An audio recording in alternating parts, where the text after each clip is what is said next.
let's go into the match preview. We're looking at the form of the two teams coming into it. I mean, Luton have kind of just fallen off a cliff in recent weeks. They can't buy a win at the moment. They're conceding loads of goals. Is that mainly down to the injuries that they've got at the moment? Yes. I think the injuries are definitely caught up with them, especially when you've got a striker like Ogbene who was in such great form, and then he gets ruled out, and all of a sudden you're not having a striker making as much use of the chances you're creating on the pitch like they were. So that has been a massive source of frustration. But I also feel like sometimes, some teams go through promoted teams go through a good period, and then it kind of catches up with them once they get found out a bit. I remember Hull one season, like for half the year they were like top of the league, and then is that Marco Silva Hull? Not Marco Silva, under what's his name, Phil Brown. It was a while ago, but I just remember like up until like December time they were like in the top 4 or like top, and then they literally like lost like the next like 16 games and only survived on the final day. So it can happen where teams kind of overperform and then they get found out a bit. So it doesn't surprise me, but what I would say about Luton is I still watch them even in games they lose, and they still play really good football. They're still a massive threat, and they're still very capable of scoring goals. The question is at the moment they're just not able to keep the back door shut. So I think for them, if they try and defend and they try and put 11 men behind the ball, I feel like Rob Edwards thinks they're on a hiding to nothing, because that's not how they like to play. That's not how he set them up to get through the Championship. They got through the Championship by being very attacking and playing a good style of play. So trying to be this defensive side doesn't work for them. So they try and really go at teams, and if they lose playing their way, and that's, I feel like, his approach. And it has given them some success, but when they've come up against the better teams, it has also been their undoing as well. Yeah, you think that last away game for them, 3-0 up at half-time against Bournemouth, losing 4-3, that must have been a massive kick in the teeth for them, because if you're 3-0 up against anyone, no matter who it is, you've got to expect to go and win that game. And a Bournemouth side that were bang out of form as well in terms of results, and then they lose the game, surely that would have knocked the stuffing out of them. Yeah, especially because it was such a big game. They would have got taken outside the relegation zone, and a lot of focus was on that game because that had been in their back pocket for such a long time, that game in hand. And the fact that they had that game in hand, they were 3-0 up, and then they couldn't hold on to it, and not even taking a point, they end up losing. I think that must have been seriously dejected them, and as well they followed up at home against the Forest in a game against Forest, which was also a relegation 6-pointer, and only a last-minute equaliser kind of rescued them from a really damaging defeat. So I think the last few games have been very damaging for Luton and their morale. They'll obviously try and get that back in this game, but I do think it's taken a bit of a hit in recent weeks. Yeah, they did go to at home to Aston Villa, 2-0 down in the first half, coming back and then again. That's the point. How many times have we seen that with Luton this season, where they've taken a big team all the way and then just lose it in the last minute? Arsenal, seen it so many times. Arsenal Liverpool happened. Liverpool, it happened. And I think against Liverpool at Anfield, they were 1-0 up at half time, but ended up losing 4-1. So they're clearly not a team to be taken for granted. They're clearly a team that can even give the best teams a game. But also, what has been found out is every team does seem to find a way against them. They can't. They do find it hard to get really regular results, especially recently. And I think from what I can take away is if you keep going at them, they do usually give you opportunities to score, and that's been the story of their season.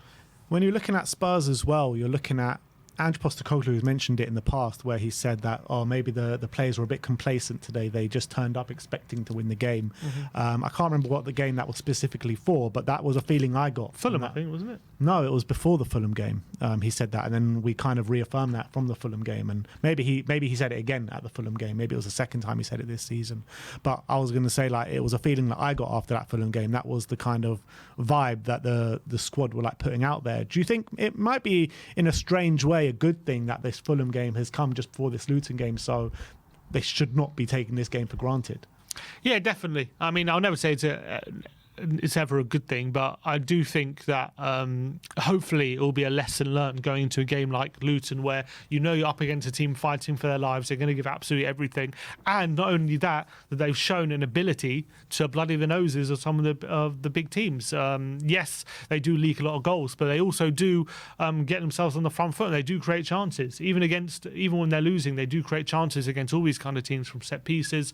If you allow them into the game and you allow them territory in your half, they have the ability to pile players into the box and cause you problems. So we just got to make sure that we're controlling the game, we're doing the right things, and when they do have opportunities on the counter or they do break away, that we're being super aggressive, stopping the attacks at source, stopping the supply to Carlton Morris, and making sure we're not allowing those long balls into his chest and allowing them to take the ball down and basically get Luton on the pitch, not allowing Alfie Doughty to get up the pitch and cause problems on the left-hand side. And that means doing your defensive duties correctly. And I feel like, obviously, against Fulham, we didn't do that. We made it so easy for Fulham to attack us, and it was a really, really bad day at the office from Tottenham's point of view, from a defensive off-the-ball point of view. But I do believe if we do our defensive duties right, I think the attack will sort itself out. I really believe that, because I don't think Luton know how to protect a lead or protect a result. I mean, it shows in the away games that they've won this season. They've only won 2 games away from home this whole season. That was against Sheffield United and against Everton. So 2 teams right at the bottom. So it would be a massive kick in the teeth. Massive, massive. And if Spurs do go and drop points in this game, that puts top 4 in massive jeopardy. Massive. Because if you're losing to Luton at home, then you can't say with a hand on your heart that what game you can safely win from now to the end of the season. 100%. There can't be any excuses about anything in this game. We have to get 3 points. And also, I want to see a convincing performance after what was so disappointing against Fulham. You know, we need to get that confidence back, because everyone was on such a high after the Villa game. Everyone thought that top 4 was not guaranteed, but everyone thought this is happening, we're going to get top 4, and then Fulham kind of brought us back down to earth a bit. So I want to be up in the clouds again. So let's have a convincing performance against Luton. And that Fulham game just kind of knocked us all for 6, didn't it? Nobody was expecting it. No one was expecting to put in such a lackluster performance. So it's imperative that we respond in a positive way. But we spoke about the Luton injuries before. Let's go and have a look. This is an extensive injury list. It gives me memories of Spurs earlier on this season. Look at that, like Lockyer, Bell, Nakamba, Adebayo, Lokonga, Potts, Ogbene, Osho, Brown and Anderson. I mean, the majority of those start for them week in, week out. Yeah, I think the big ones there are Ogbene, Lokonga, Adebayo, Bell, and obviously Lockyer's their captain as well. So I think those players are going to be massive misses, and those are the players as well who have made big differences this season for Luton and allowed them to put in a position to compete. They're still, to be fair, even with a lot of injuries, they're still kind of in games and they're still competing, but they just can't seem to shut the back door at the moment. They just seem to be leaking so many goals, and I think players like Lokonga make such a big difference, because he just gives them that element of tenacity in the middle, which they do miss without him, and he's also quite a good technician. But with someone like Ross Barkley, who's in such great form this season, I've been so impressed with him. I think if he was playing for a team that wasn't Luton, I think he'd be a massive shout for the Euros. I really believe that he's playing that well. I just feel like playing for Luton really holds it against him, and then maybe that's why Southgate's not giving him an opportunity. But he's been like in every game, even when they're being battered, he's been a shining light for Luton, and he'd like, it's so hard to get the ball off him. He's so strong, and he's adding some more regular goal contributions as well. He's always been a really good striker with the ball, but he's always been a very inconsistent goal scorer. But this season, he's really taking his game, seems, to a new level, and it seemed to be a career that was fading away at some points, and it seemed like he went to who was it in front, Nice, and he seemed to be, his career was dying a bit. He couldn't even get in the Nice team. Obviously Chelsea, he had a terrible time, and now he's kind of reinvented himself at Luton, and he's become a real player. I'll be shocked if he doesn't get a decent Premier League move in the summer. Yeah, it'd be interesting to see like what caliber of club he goes to if Luton go down. Where do you see him going to? Do you see him going to like another relegation battling team, or maybe a mid-table, maybe Europa League, Conference League team? Yeah, where do you see him going? I think he's better than relegation. I wouldn't be surprised if someone maybe like Brighton go for him. I think he could really fit into Brighton. Even like Aston Villa. I think he could do a really good job there. So I think anyone outside the top 6 should be looking at him thinking there's a really good value in that player, because he's been outstanding. And not only has he been outstanding, he's been so consistent in every game. Yeah. He's playing well. So I've just got to give him so much credit, because this is a player everyone wrote off, and I love to see players try and prove people wrong, have a bit of renaissance late in their season. I know he's getting on a bit. Was he 29 now? So he's not young, but I'm loving that he's coming into his own, and he's really taken that responsibility of being Luton's main player and best player, and he's been astonishing. I've been so impressed with him. So I think he deserves like a decent move to hopefully a team chasing Europe next season. Yeah, Sean Pearce says West Ham. That could be one as West well. Ham. It seems like Good a fit option. there, Barkley to West Ham. But anyway, in terms of the striking options that Luton have, obviously we spoke about Adebayo and how much of a miss he is. But when you compare him to Carlton Morris, I just feel like Adebayo is a massive problem that everyone needs to take notice of. You saw when he was starting week in, week out for Luton, all you need to do is knock it in the box, and he's got that physical presence to take it down, headers. He wins so much in the air, doesn't he, Adebayo? And I think Carlton Morris is a good striker, but I just feel you have to worry so much more about Adebayo. So I guess it's a positive thing that Adebayo's out and Carlton Morris probably playing. Yeah, definitely. And as well, they used to play, sometimes they play up front too. And obviously they have that dual physical threat of Adebayo and Morris, and that could be very difficult to deal with, especially if they're playing a lot of long balls into the channels or into the front line. I think the difference between Adebayo and Morris is Adebayo has that physical threat, but he also has a pace threat as well. He's actually quite quick in behind, and that can be very, very difficult to deal with. It means if you push up, he can run in behind. If you sit deep, he's got a physical threat to win headers in the box as well, and he's got an incredible leap. Now, if Morris is a physical threat, he's going to be difficult to deal with. He throws his weight around a lot from set pieces. He does win a lot of headers, and he's quite good at holding the ball up. But one thing he doesn't offer is if we're pushing up the pitch, if they're trying to get him in behind, he's going to have no chance against people like Van de Ven and Romero to catch us out. So I think it's a massive plus that Morris is going to be the striker, although they could maybe play Woodrow alongside him, and obviously Woodrow is also quite a physical threat. Hasn't really done much. He's scored a couple goals since coming into the team for them in recent weeks. I think he's a championship level player, though. Yeah, unfortunately for him. He's I don't think he's quite good enough to cause different types of problems, albeit he's a very tall striker and he's also quite physical. So if they do have that dual physical threat, and if they are able to get set pieces, and that could be quite difficult to deal with. But I do envisage them going for the only one striker. One big miss as well, which I didn't know who was missing until I saw that graphic, was Ogbene, who's I think clocked one of the quickest speeds in the Premier League on the right hand side, and he can play wing back or on the right mid, and he's a really good source of on a counter attack, winning set pieces, getting to the byline, getting crosses in. So the fact he's missing will mean that again that ability on the counter is going to be even more diminished. And whether they go for Andros Townsend or maybe Jordan Clark, who, to be fair, Clark has been playing well, but he's again more of like a number 10 kind of player. He's not a player who you want on a counter. He's the kind of player who you want when you're having possession in the final third. You can get the ball to him and he can make something happen. If they're going to be without the ball for lots of the game, I don't know if Clark is the player you want on that kind of position. Just looking at the stats, and actually Carlton Morris has more goal contributions in Adebayo this year, which surprises me. Carlton Morris has 8 goals and 4 assists, and Adebayo has 9 goals. But I think a few penalties, I think, in there. Yeah, first of all that, and second of all, I think a lot of that is maybe coming on against tired legs later on in games for Carlton Morris, because I think it's a good option to have when you start Adebayo and then bring him on as another physical threat. And also, I think, if I remember rightly, Morris actually started the season as their main striker, and then Adebayo broke into the team. He had one on that mad run, then he kind of got injured. So, and then Morris has come back in. He's had a few penalties, and as well, as I've said, he's a big threat from set pieces. I think when you're talking in the box, I think Morris and Adebayo, they're just as much of a threat as each other. It's more about in general play when you've got that space, especially how we like to play. Van de Ven, Romero right up on the halfway line. You much more want Adebayo there than you want Morris. So it's still a positive, but it still doesn't mean that Morris isn't going to be a threat. Player returning back to N17 this weekend in Andros Townsend. I think we're due to see maybe a cut inside and ballooning over the crossbar, hopefully. He's actually been all right for Luton, I have to say. Obviously, he's a player who couldn't find a club in the summer, and he told this heartbreaking story about a move to Burnley that he had lined up.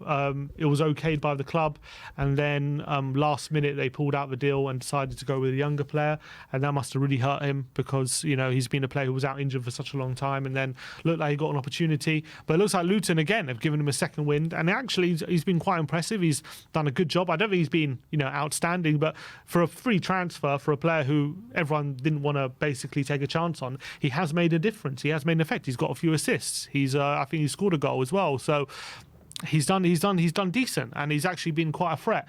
Not to say I think Spurs should look at him and be worried about it, but obviously he's going to be super motivated to come back to Tottenham, have a bit of a point to prove, try and provide something effective in the final third, and as well from set pieces he's got good delivery. He can whip in a good cross, and as well I think he's got quite good delivery on his left and right foot, so he can be quite difficult to deal with from that point of view. But obviously he's not the player. He's not as good as he used to be, and he's hopefully a player we should be able to deal with. But you never know. Someone like Andros Townsend, I'm sure he would love to come back and to haunt Spurs. Because Andros Townsend, he's got it in him to produce a moment of magic, doesn't he? Yeah, like a 30-yarder. Yeah, he has that. He has it in him, but 9 times out of 10, they'll balloon over the bar. But then that one time, it'll just rifle into the top corner with Andros Townsend. And he'll love to do that at the Tottenham Hotspur Stadium, especially how it ended at Tottenham as well, with him falling out with the coaching staff and what have you. He scored against Arsenal, I think, didn't he? Did he score in the 4-3? He might have done. I think he's had one goal this season. I think it was against Newcastle. Newcastle didn't score against Arsenal. He might have got an assist in that game against Arsenal. And I can't believe that Andros Townsend's 32 years of age. I know, time flies. I think that's just showing my age more than anything. I remember that the season we sold Bale, he was everyone thought he was like the heir to the throne. He came in that season and he was a youngster, and we were wowed by him, and it never really happened, unfortunately. Yeah, everyone started singing Andros Townsend. He was born to play for Spurs, and he was playing for England. I remember, if it wasn't for a really bad injury, he would have gone to the World Cup, and then he got an injury before it, and he never got an opportunity. He scored in his England debut. He did against, I can't remember who it was against. I think it was like Macedonia or something. He scored a banger, 25 yards, top corner. And I remember he once scored a goal against Italy in a friendly, from 25 yards as well. So he's had his moments. This is a player who's got quality, but I think it's always been that consistency that's held him back, and that's why he's at Luton at 32. It just goes to show, doesn't it? Because when he was in the academy, I remember so clear, what impact he was having in the academy. Everyone was saying, this guy's definitely going to make it. He's going to be a star for Spurs. And then you see how their careers progress. So it's so important for these players to just, keep on track, keep focused throughout. Even when they make it in Spurs, don't get comfortable, just keep going and keep trying to improve yourself. And maybe Andros Townsend got a bit too comfortable because, with those fights going on with the coaching staff, that should never be happening for a player like that. Well, he got frustrated because Poch wasn't picking him, essentially. And that was the case. And instead of, trying to earn his spot back, he moved. He went to, was it Palace at the time? And he had a good career at Palace, to be fair. He had a decent time there. I actually thought there was one point at Everton. He went to Newcastle. Oh, yeah, went to Newcastle. He actually was great in Newcastle for 6 months, I remember. And then he played 13 games. Yeah, he was really good. And then he moved to Palace. I remember he was really good for those 13 games. Then went to Everton, had a decent time, then picked up a big injury. So I think also injuries has been something that's held him back quite a lot. At crucial times, he's picked up really big injuries where he might have been able to kick on. But who knows? Maybe he's going to have a moment of magic on the weekend. Yeah, let's hope not. But I'm sure he'll get a good reception from the fans, being a Spurs boy and everything. But look, Spurs need to come out strong in this game. We need to right those wrongs of the game a couple of weeks ago against Fulham. I'd like to see us, I say this every time to be honest, but I'd like to see us have a really strong start, maybe get a goal or two early, and then it can be a bit of a party time in the stadium. I think that's always the goal. When I see Tottenham play for the first 5-10 minutes, they usually have a real good go, at especially at home, at the opposition, and try and get the early goal, really unsettle them. And usually when you do score that early goal, the opposition's game plan has to change, or it goes out the window a lot of the time. So I do think Spurs will go for that approach. And I think we should. I think we're going to open them up. I really do. I think it's going to be a comfortable victory.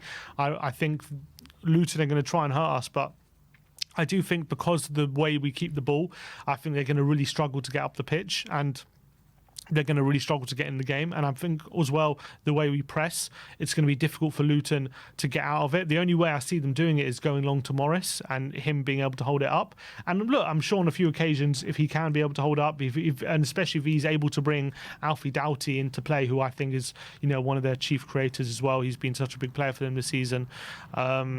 If they get Alfie Doughty involved, then they can and win some set pieces or allow him opportunities to whip crosses in the box.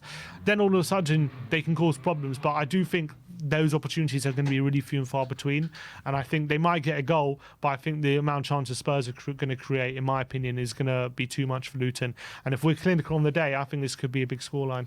I'm kind of worried now after that. I'm really worried because every time Spurs go into it with that kind of mentality, we kind of fall flat on our faces. So let's hope you're not tempting the gods there. I hope so. I hope not. But also, you remember the chances we created very early on against Luton last time. Should have been like 5-0 up in the first 5 minutes. We only won that game 1-0, but the first 10 minutes. About 6 open goals or something. Porro had one, Kulusevski had one, I remember. I think Son had one as well. We could have been easily out of sight before Luton got back in that game. And then obviously the red card changed it and it was a struggle in the end of the game. But they give you chances. They really do. Everything they play against, they give them chances. And I think it's going to be no different in this game. So if Spurs are at their clinical best, we shouldn't have a problem, in my opinion. Well, there you have it. That is our match review. Sim is going for a 4-1 win. I'm going for a 3-1 win. You've got Barnaby and Marlon with you in the studio tomorrow for the live watch along. Me and Sim will be at the game, hopefully bringing home 3 points.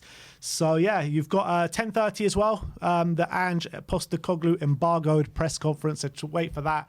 And, thank you, everyone, for joining us today. We'll see you all tomorrow, where it's match day. Tottenham are back. We'll see you all later. Like, subscribe, and comment. And as always, come on, you Spurs.